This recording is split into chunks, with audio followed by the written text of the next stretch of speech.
A mark is made on the bottom of a vessel, and over this mark a glass slab of thickness 3.5 centimeter and refractive index 7.5 is placed. Now water of refractive index 4 by 3 is poured into the vessel so that the surface of water is 8 centimeter above the above surface of the slab. मतलब 8 centimetre thickness का पानी भर दिया और 3.5 centimetre thickness की गिलास slab है, ठीक। और हम नॉर्मली ऊपर से देख रहे हैं तो एपरेंट डेप्थ कितनी होगी, ठीक। तो जो एपरेंट डेप्थ का फॉर्मूला होता है, अगर हम इसका डायग्राम बनाएं तो कुछ इस तरह की सिचुएशन है कि एक तो इसमें ग्लास स्लैब है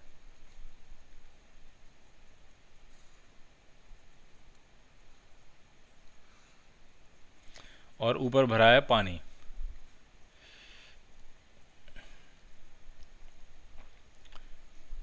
इस तरह से पानी भरा हुआ है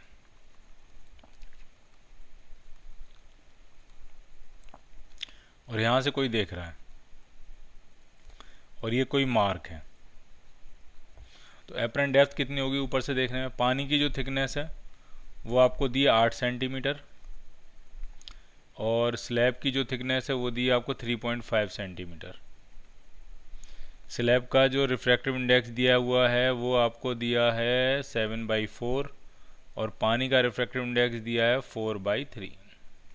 तो एपरेंट डेप्थ का सीधा सा फॉर्मूला होता है, लगा देते हैं, अभी आंसर आ जाएगा। एपरेंट डेप्थ जो होता है वो होता है refractive index of observer into पहली स्लैब की थिकनेस अपॉन उसका रिफ्रैक्टिव इंडेक्स μ1 प्लस दूसरी स्लैब की थिकनेस इनटू उसका रिफ्रैक्टिव इंडेक्स μ2, और इसी तरह से जितने भी हैं वो सारे लिख देने। तो μ0 कितना है? तो एयर में है ऑब्जर्वर, पहली स्लैब की थिकनेस है 3.5 सेंटीमीटर और रिफ्रैक्टिव इंडेक्स है 7/4 प्लस दूसरी स्लैब की थिकनेस जो है वो है 8 सेंटीमीटर और रिफ्रैक्टिव इंडेक्स है 4/3। तो ज़रा इसको सॉल्व करते हैं, देखते हैं कितना आने वाला है। तो ये आएगा 2 सेंटीमीटर प्लस ये आपका हो जाएगा 6 सेंटीमीटर, ठीक है। तो ये टोटल आपका आ जाएगा 8 सेंटीमीटर, ठीक है। इसको एक बार चेक कर लेना आपको कैलकुलेशन को, ठीक है, कि ये 3.5 डिवाइडेड बाई 7 और ये 4 ऊपर पहुंच जाएगा, 3.5 से कैंसिल करेंगे 2 टाइम्स, तो ये 2 से यानी 8 सेंटीमीटर जो है वो एपरेंट डेप्थ आएगी उसकी। तो आंसर क्या बनेगा आपका? C part. C part answer बन जाएगा।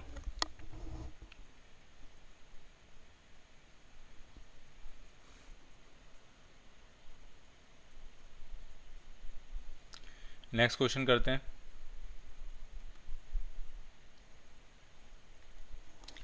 नेक्स्ट क्वेश्चन में कह रहे हैं how much water should be filled in a container of 21 centimetre in height so that it appears half filled when viewed from the top of the container. Diagram बनाएंगे पहले। तो situation इस तरह से है कि एक कंटेनर है और टोटल हाइट जो है वो 21 सेंटीमीटर दी है, ठीक है। ये जो टोटल हाइट है इसकी ये 21 सेंटीमीटर दी हुई है और पूछ रहे हैं कितना पानी भरें ताकि ऊपर से देखने पे आधा भरा हुआ नज़र आए और आधा खाली नज़र आए। तो मान लिया कि हमने एच हाइट तक पानी भर दिया,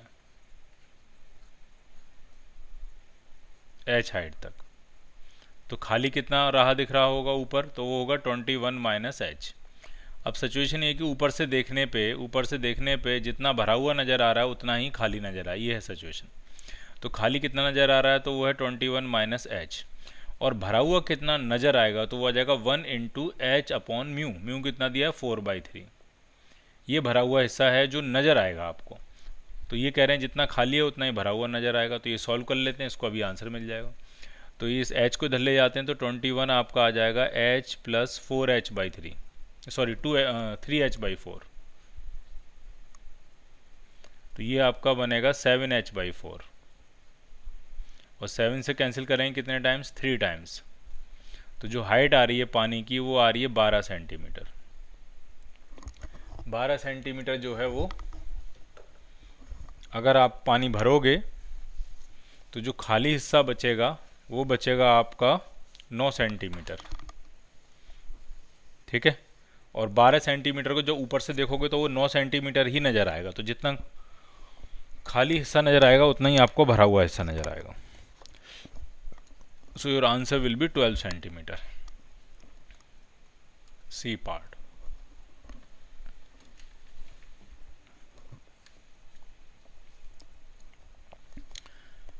अगला क्वेश्चन करते हैं। इसमें कह रहे हैं एक beam of light is converging towards a point I on the screen. A plane glass plate whose thickness is in the direction of beam is t and refractive index mu is introduced in the path of the beam. The convergent point is shifted by. ठीक है, तो इसमें दो खास बातें आपको समझ लेनी है, उनको आगे के लिए आपको याद भी कर लेना है. फॉर एग्जाम्पल सिचुएशन ये है कि अगर कोई कन्वर्जिंग बीम है,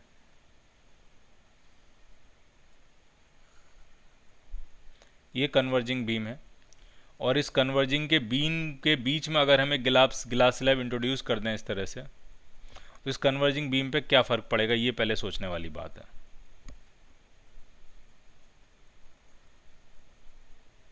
तो होता क्या है कि अगर कन्वर्जिंग बीम के बीच में अगर आपने ग्लास स्लैब इंट्रोड्यूस कर दी है, तो ये जो कन्वर्जेंस का पॉइंट है ये थोड़ा शिफ्ट होता है. एक बार तो स्नेल्स लॉ यहाँ लगता है इस तरह से, और फिर दूसरी बार स्नेल्स लॉ यहाँ लगता है. पहले लाइट रे ऑप्टिकल नॉर्मल के पास हो जाती है, फिर ऑप्टिकल नॉर्मल से दूर शिफ्ट हो जाती है. इस तरह से होता है. और ये जो कन्वर्जेंस का पॉइंट है ये दूर की तरफ शिफ्ट हो जाता है. कितना दूर की तरफ शिफ्ट हो जाएगा, ये दूर की तरफ शिफ्ट हो जाता है इस तरह से. तो ये कितना शिफ्ट हो जाएगा, तो शिफ्ट की वैल्यू तो वही है, T minus T by mu, T minus T by mu, ये इतना शिफ्ट हो जाता है ये. ठीक, लेकिन कहाँ शिफ्ट होता है, अबे शिफ्ट होता है. ठीक, इसका उल्टा भी सिचुएशन है, वो भी आपको ध्यान रख लेनी है. ठीक है, कि अगर कोई स्लैब है, एक और बना लेते हैं यहीं पे, और एक डाइवर्जिंग बीम इस तरह से आ रही है, ये इस तरह से डाइवर्जिंग बीम आ रही है, और आपने इसके बीच में एक स्लैब इंट्रोड्यूस कर दी लेट से.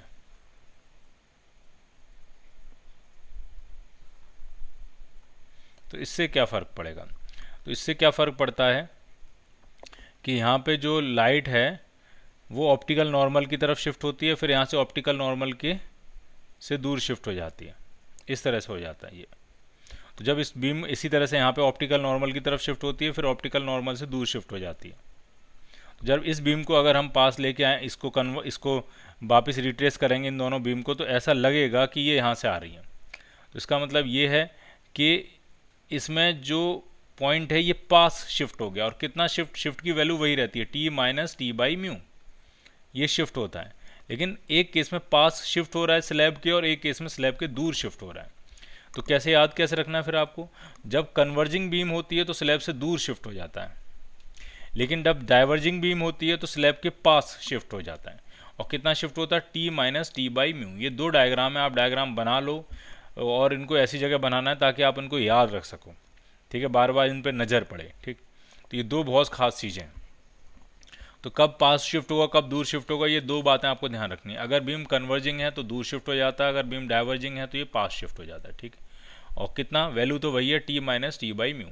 तो इस वाले केस में कन्वर्जिंग है तो दूर शिफ्ट हो जाएगा. ठीक है, तो आंसर क्या बनेगा आपका, ए पार्ट.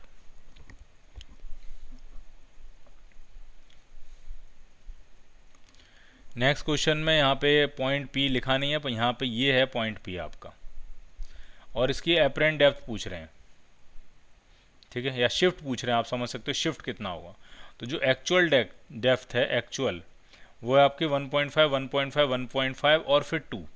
तो 1.5 तीन बार जोड़ेंगे तो 4.5 हो जाएगा, और प्लस 2.0 करेंगे तो ये 6.5 हो जाएगा. ये है एक्चुअल डेप्थ. ठीक, अब एपरेंट डेप्थ कितनी होगी, तो एपरेंट डेप्थ जो हो जाएगी, स्लैब जितनी है इनका सबका रिफ्रैक्टिव इंडेक्स नहीं दिया है, तो स्लैब जितनी भी स्लैब दिए हैं यहाँ पे, इन सबका रिफ्रैक्टिव इंडेक्स हम 3/2 मान लेते हैं, 1.5 मान लेते हैं. ये दोनों स्लैब्स का, इसका भी और इस वाली स्लैब का, ग्लास स्लैब्स हैं, तो 1.5 मान लेते हैं. एपरेंट डेप्थ कितनी होगी, तो एक्चुअल ऑब्जर्वर जिस मीडियम में है 1 × तो पहली स्लैब 1.5 की है, रिफ्रैक्टिव इंडेक्स भी 1.5 है. दूसरा जो रीजन है वो 1.5 का है, लेकिन एयर का है तो डिवाइडेड बाई 1. तीसरा रीजन फिर से 1.5 थिकनेस का है, लेकिन स्लैब है तो रिफ्रैक्टिव इंडेक्स भी 1.5 है. और चौथा रीजन 2.0 का है, बट एयर है तो ये 1. तो इससे ये कैंसिल आउट हो जाएगा, इससे ये कैंसिल आउट हो जाएगा. तो ये कितना आ जाएगा, 1 + 1.5 + 1 + 2.0. तो ये आ जाएगा 4, 2, 3, 4 और 5.5 आ जाएगा. तो एक्चुअल डेप्थ जो थी वो कितनी थी, वो थी आपकी 6.5, और जो एपरेंट डेप्थ आई वो आई 5.5. यानी जो शिफ्ट हुआ वो 1 सेंटीमीटर का हुआ. तो इसकी जो इमेज बनेगी 1 centimetre above point P, P point से 1 सेंटीमीटर ऊपर बनेगी इसकी इमेज। तो आंसर बन जाएगा आपका डी पार्ट।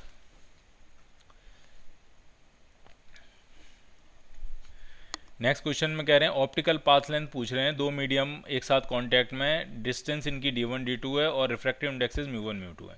तो ऑप्टिकल पाथ लेंथ अगर आपने पढ़ा हो OPL, तो ऑप्टिकल पाथ लेंथ होती है म्यू इंटू एल। ठीक है, एल एक्चुअल लेंथ होती है जिसको ज्योमेट्रिकल पाथ लेंथ भी कहते हैं और म्यू रिफ्रैक्टिव इंडेक्स होता है। तो यहाँ पर d1 वाले का रिफ्रैक्टिव इंडेक्स μ1 है तो उसकी ऑप्टिकल पाथ लेंथ हो जाएगी μ1 d1, और d2 वाले का रिफ्रैक्टिव इंडेक्स μ2 है तो उसकी ऑप्टिकल पाथ लेंथ हो जाएगी μ2 d2। तो नेट ऑप्टिकल पाथ लेंथ जो आपकी आएगी वो आएगी μ1 d1 plus μ2 d2। So your answer will be A part.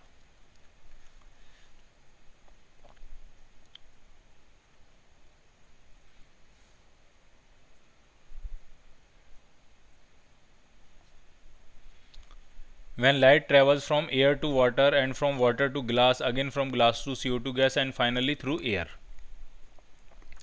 Refractive indexes का रिलेशन क्या बनेगा? ठीक है, तो जब हम ऐसे लिखते हैं ए एंड डब्ल्यू, तो इसका मतलब होता है refractive index of air with respect to water. ठीक है, इसका मतलब है रिफ्रैक्टिव इंडेक्स ऑफ एयर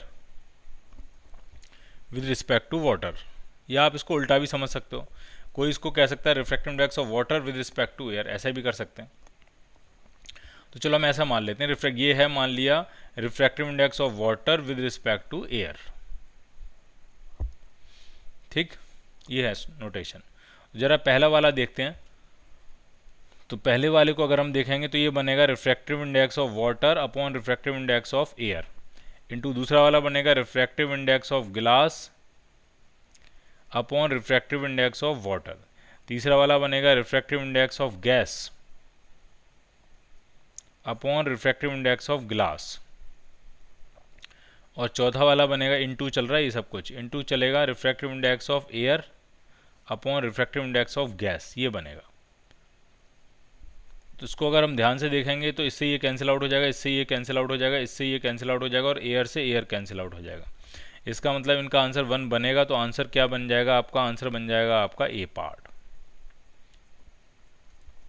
दूसरे वाले में अगर देखें तो ये वाटर अपॉन एयर है, ये ग्लास अपॉन वाटर है, फिर ये ग्लास अपॉन गैस है, उसके बाद गैस यहाँ से गायब हो गया, गैस दोबारा आया नहीं, इसलिए 1 नहीं हो पाएगा। इसको अगर आप इस फॉर्मेट में लिखोगे भी जो हमने ये लिखा है तो इसमें 1 नहीं आ पाएगा। ठीक, तो आंसर क्या बनेगा आपका? ए पार्ट।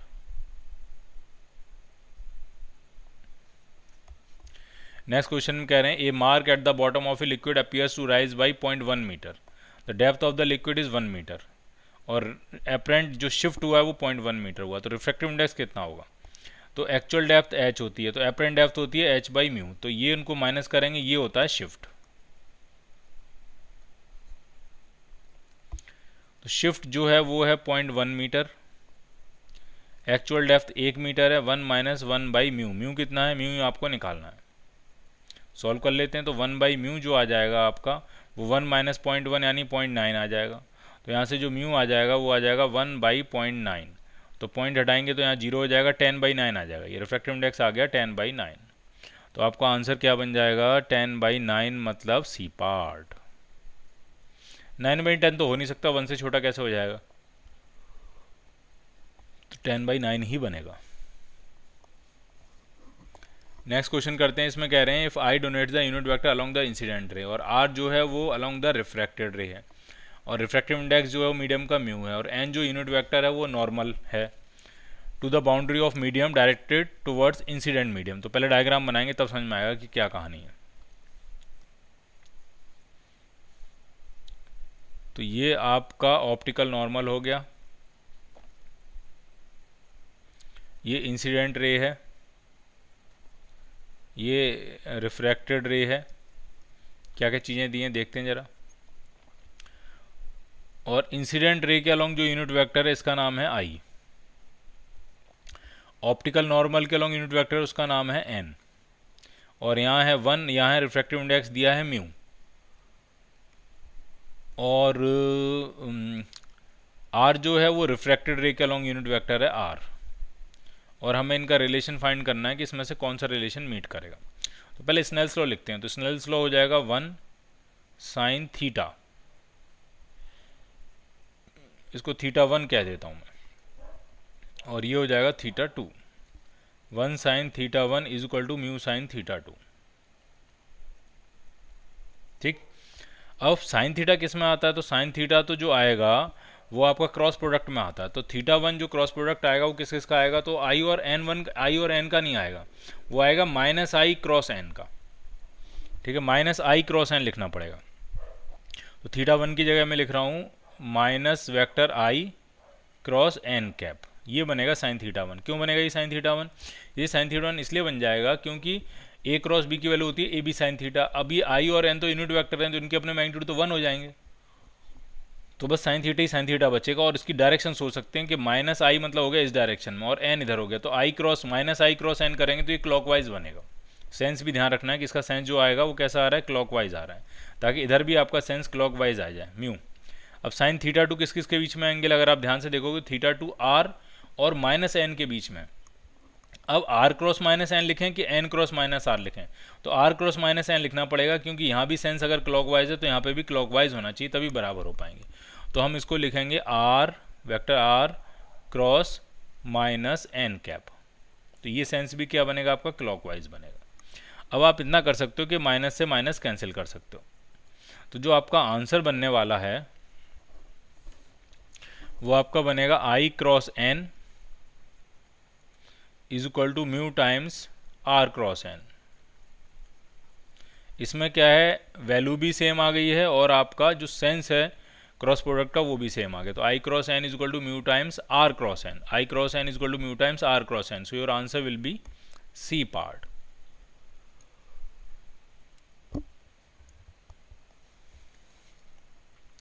इसमें कह रहे हैं एक वेसल है जिसकी डेप्थ h है, उसके 4 क्वार्टर पार्ट हैं और चारों को n1 n2 n3 और n4 से भर रखा है। एपरेंट डेप्थ पूछ रहे हैं कि एपरेंट डेप्थ कितनी होगी। तो जो एपरेंट डेप्थ होगी, अब डायग्राम नहीं बना रहे हैं, ऊपर से आप ऐसे ही समझ लो 4 क्वार्टर होंगे, या बना ही लेते हैं, चलो बना लेते हैं। मान लिया एक वेसल है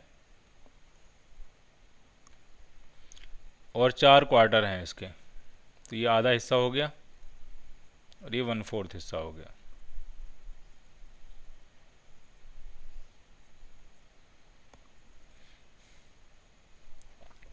तो ये है आपका h/4 और इसका रिफ्रैक्टिव इंडेक्स है n1, ये n2 है, ये n3 है और ये n4 है, और ये भी है h/4, ये भी है h/4 और ये भी है h/4। और ऊपर से अगर हम देख रहे हैं तो एपरेंट डेप्थ कितनी होगी ये हमें पता लगाना है। तो एपरेंट डेप्थ जो बनेगी वो बनेगी refractive index of air into h/4 divided by n1 plus h/4 divided by n2, इसी तरह से h/4 डिवाइडेड बाई n3 और plus h/4 divided by n4, ये बनेगी एपरेंट डेप्थ। तो h/4 तो आ जाएगा कॉमन और आंसर ब्रैकेट में रह जाएगा 1/n1 plus 1/n2 plus 1/n3 plus 1/n4। So your answer will be B part.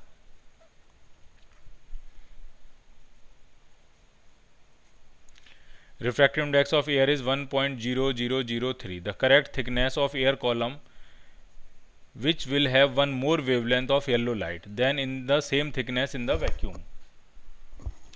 तो सिचुएशन इसमें यह है कि एयर का रिफ्रैक्टिव इंडेक्स जो दिया है वो दिया है 1.0003 और आपसे पूछ रहे हैं मान लिया कुछ थिकनेस है, कितनी थिकनेस अगर हो जिसमें वैक्यूम से एयर में एक वेवलेंथ ज़्यादा हो जाए। मान लिया वो थिकनेस है लेट से x, वो जो रीजन है उसकी थिकनेस मान लिया हमने है x। तो x में वैक्यूम में कितनी वेवलेंथ आएंगी, तो वैक्यूम में वेवलेंथ आ जाएंगी x/6000 एंगस्ट्रॉम। x को एंगस्ट्रॉम में ही मान लेते हैं लेट से, बाद में देख लेंगे, ठीक।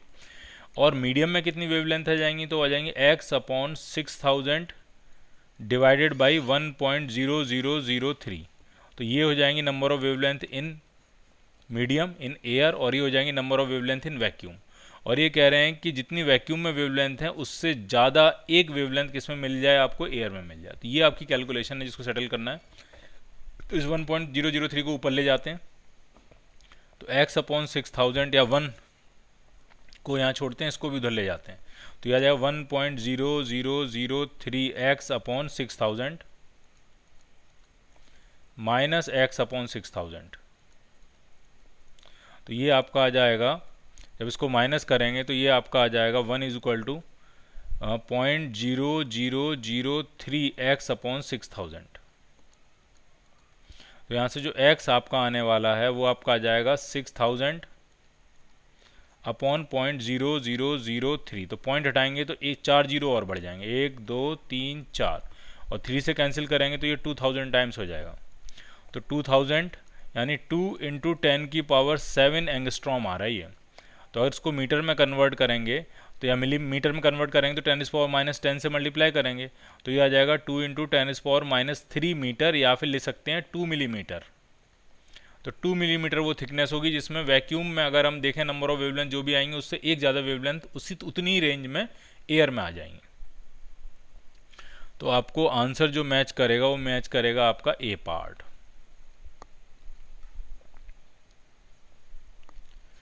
नेक्स्ट क्वेश्चन में कह रहे हैं glass slab of thickness 3 centimetre and refractive index 3/2 is placed on ink mark on a piece of paper for a person looking at the mark at a distance 5 centimeter above it, the distance of the mark will appear to be। ठीक है, तो diagram बना लेंगे कुछ इस तरह की situation. एक ग्लास स्लैब है, उसको मार्क के ऊपर रखा है, तो मान लिया ये ग्लास स्लैब है।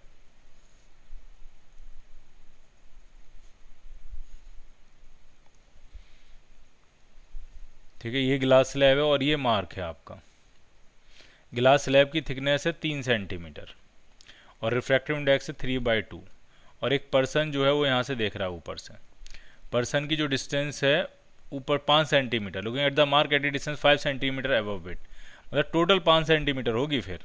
तो 3 सेंटीमीटर तो ये हो ही गई है, तो ये आपकी हो जाएगी, बची डिस्टेंस होगी 2 सेंटीमीटर। ये है सिचुएशन। अब उसको मार्क कितनी डिस्टेंस पे दिखाई देगा ये पूछ रहे हैं, तो मतलब एपरेंट डेप्थ पूछ रहे हैं, सीधी सी बात ये है। तो एपरेंट डेप्थ हो जाएगी जहाँ पे रिफ्रैक्टिव इंडेक्स, उस मीडियम का रिफ्रैक्टिव इंडेक्स जहाँ पे ऑब्जर्वर है, इनटू पहला जो रीजन आ रहा है वो 2 सेंटीमीटर का आ रहा है, तो 2 सेंटीमीटर अपॉन 1, और दूसरा जो रीजन है वो 3 सेंटीमीटर का आ रहा है अपॉन 3/2। तो ये 3 से 3 कैंसिल करेंगे, 2 पर पहुंच जाएगा, 2 + 2 4 सेंटीमीटर की जो है वो थिकनेस आ जाएगी, 4 सेंटीमीटर की थिकनेस आ जाएगी। तो आपका आंसर बनेगा बी पार्ट, 50 का बी पार्ट।